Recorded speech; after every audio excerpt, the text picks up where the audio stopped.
It said the whole privatization program needs a relaunch.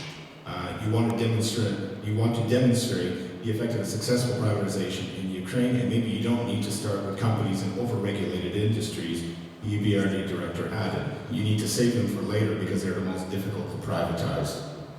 And I think that's what I'm saying is that are we going over too big rather than going for the easy ones immediately to give a vote of confidence for people to want to bid on it? Sorry, I missed with my question. Or maybe I just made the answer. That's probably the overall thing. I've got a whole 3% left on my computer that I've seen, so I'm hoping I'm not going to lose my question. So if I lose my way a little bit during the conversation, I apologize for that. I wanted to talk about, before we get into region, about investments. We were at the Kiev CEO breakfast a few weeks back, and we had the Chinese delegation that was there, and we were talking about investment in China. And one of the questions that I asked that kind of stopped the room for about a good 5 minutes where everybody was murmuring, because everything was diplomatically comfortable, is we all know that China go big. Everything is very big, very deep, and they've got very, very deep pockets. And my question was, how come we're not seeing a much more aggressive China in Ukraine right now, considering that it's the Silk Road that they're thinking about building, it's on the edge of Europe, it would make their life a lot easier for a lot of things. There's so many great assets that would be strategically important for them. And my question was to the Chinese delegation was, do you believe that it's because that if Ukraine succeeds, in this war, this is the ultimate victory by Ukraine succeeding, and with their, how did I put it exactly, with their association, diplomatic and strategic partnership with Russia, are they slowing down on purpose in order to not to offend or not to step on other deals that they're doing with Russia? And it just really got the room, is the Chinese investment slowing down because of our northern neighbors and their ties that they have with them in terms of business? And I don't know who, I got a lot of diplomatic answers, but I got a lot of smiles that nobody really wanted to answer. And I don't know what you guys feel in general. What do you think, Bobby?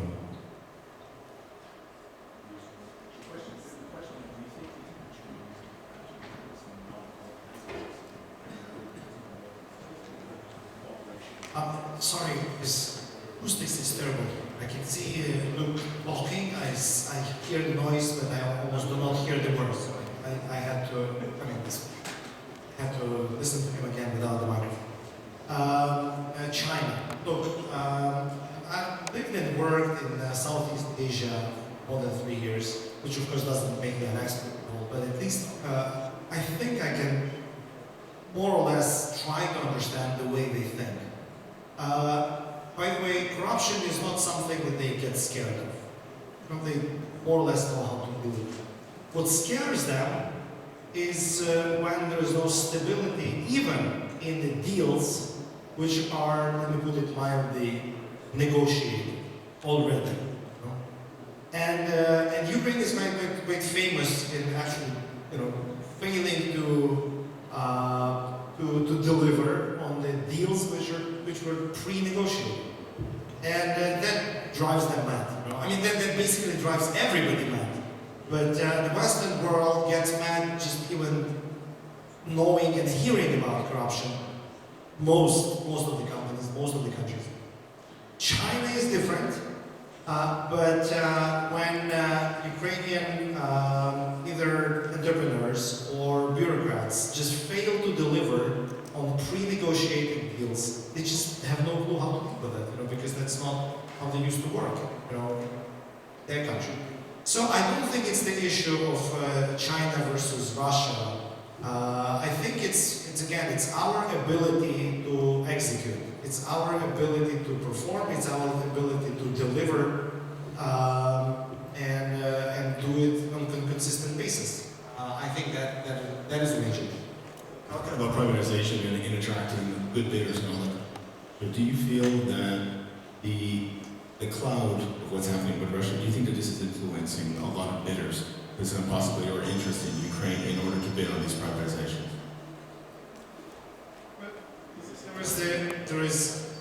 There was a research done by colleagues of American Association. it's a European association, maybe you did the same thing, but I'm aware of their research that asked investors what are the major impediments, what are the barriers to invest in Ukraine, or is third place actually distant third place? Yes, distant third place. Guess. Yes. First is corruption. Second is the issues with protecting the property rights. So these are two first issues, top two issues with the big margin, with the big gap, and the report comes through. We're going to take that more into the regional development, but first I wanted to speak to our Deputy Minister of Justice. Was this the right time to talk about your presentation while we're on the subject of privatization, or is it? Would it be the right time now? We're going into regional development.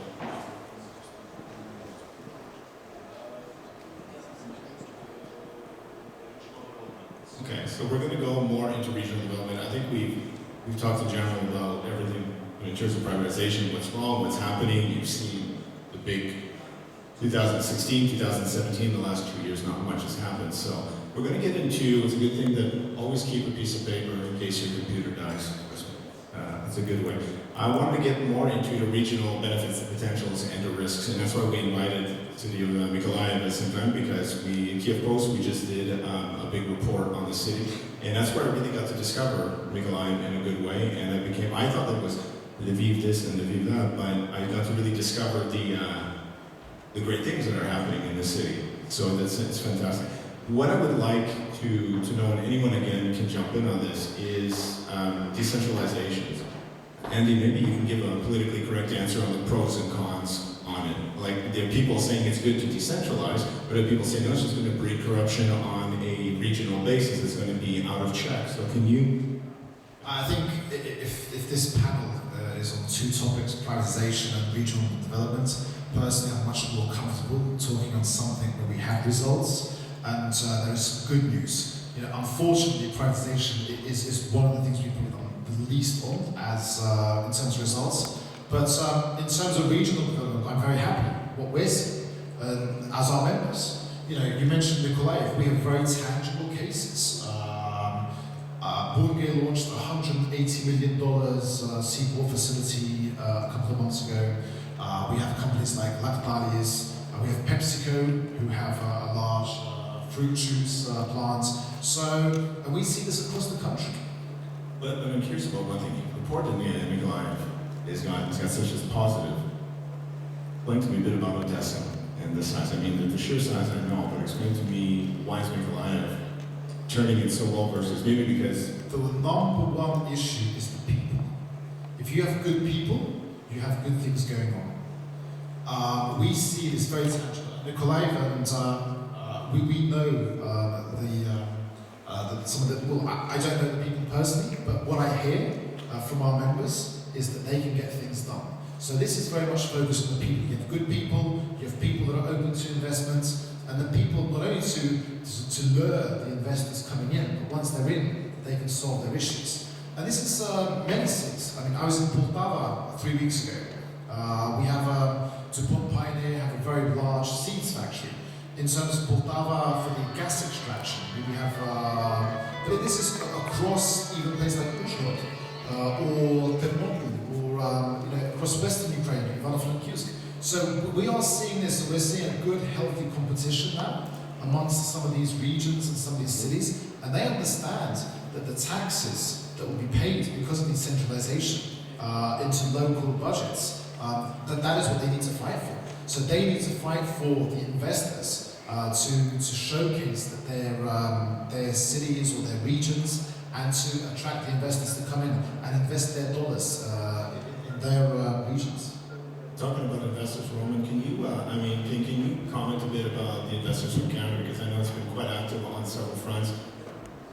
What's your feeling from your experience of talking with potential investors on decentralization region?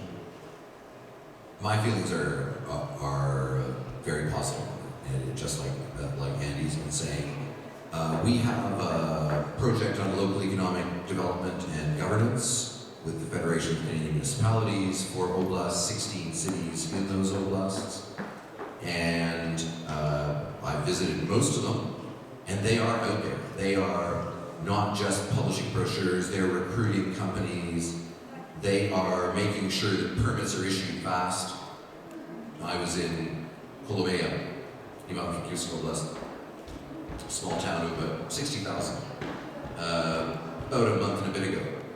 There's a big German-owned factory that's going up there, auto parts, and the manager in charge, the German manager said, everything I need, I can now do here. So when we built our first plant 5-6 years ago, I was going to Kiev every week to get a permit for this or beg for that. Said now I can do it all here. And the city and the oblast are both really, really keen on investment. So that to us, and our project is not about making investments or itself, it's creating the frameworks.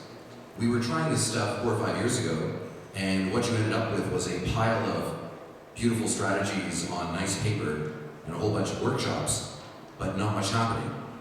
We're doing much the same stuff now, except unlike the quip about the definition of insanity being doing the same thing and expecting a different outcome, we are doing the same thing, but the underlying situation has changed.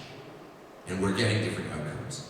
Because when municipalities get revenues, they need a strategy.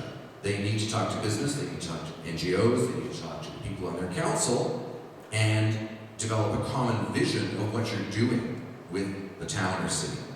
Seeing that, Poltava Oblast, I think, Poltava is a kind of developed as a sort of, I'd say, sleeper oblast of Ukraine. It's very balanced between agri-food, oil and gas, and heavy industry, which means that it's got sectors that have carried it through all of the different ups and downs of the Ukrainian economy. Solid companies, one of which now has a significant Canadian investor, that's a startup, big agri-food company. Of course, their business center is promoting itself here. 30% of that company has been bought by one of our biggest investment funds in the last year. So, unlike privatization that hasn't happened, investment into transparent, solidly run Ukrainian companies is happening. And those companies are anchored in regions that facilitate what they're doing. So I'm going to pop one thing. I'm going to ask a question that I know is a bit naive then, but several people were asking me when talking about the decentralization for regions to talk about money for the region so that they can actually aspire and get to their full potential on that. Rather than the money going back to Kiev and then, as one person told me, disappearing into a black hole where they don't see it. It was certain cities are generating a lot more money and getting very little back in a way. The question basically is, how should basically the budgets be adjusted in order to better be in control? How should we change this? I mean, is it even realistic to get that this will be decentralized in the next few years? Or is this just another aspiration, I should say? No, just jump in, but that's fine. You're looking at me straight. I know, I'm not ready. It's already happened. Okay. This is the one thing that actually has happened. Okay. It was done at the end of 2014. And at that point, everybody was complaining, oh, we don't have the capacity, we don't. In Ukraine, you can't win. If you make a reform quickly, people say, oh, it wasn't prepared. If you wait, oh, where is it, the reform delay? In this case, it happened, and people are playing catch-up. But the money is there in the regions. But some people are playing catch-up much faster, like our friends in the western region, and as well in Mykolaiv. And I just wanted to basically jump in if you want to tell us about the process and how you personally did it. Because you guys have been quite aggressive, and it's kind of, it's like I said, I became a fan of Mykolaiv after I read most about it. So, and I wanted to hear it more from the horse's mouth, as we say. What did you guys do different that other regions are not doing, or other areas are not doing? What's your secret? Для початку трошки реклами. Миколаїв за підсумками 2016 року зайняв 4-те місце в рейтингу прозорості, який склав Transparency International Україна серед міст України. І, власне, чим це було досягнуто? Це було досягнено тим, що впроваджено систему Open Budget, Всі люди можуть бачити всі видатки і доходи, це відображається в інтернеті. На сайті міської ради можна знайти всю інформацію. Було так само повністю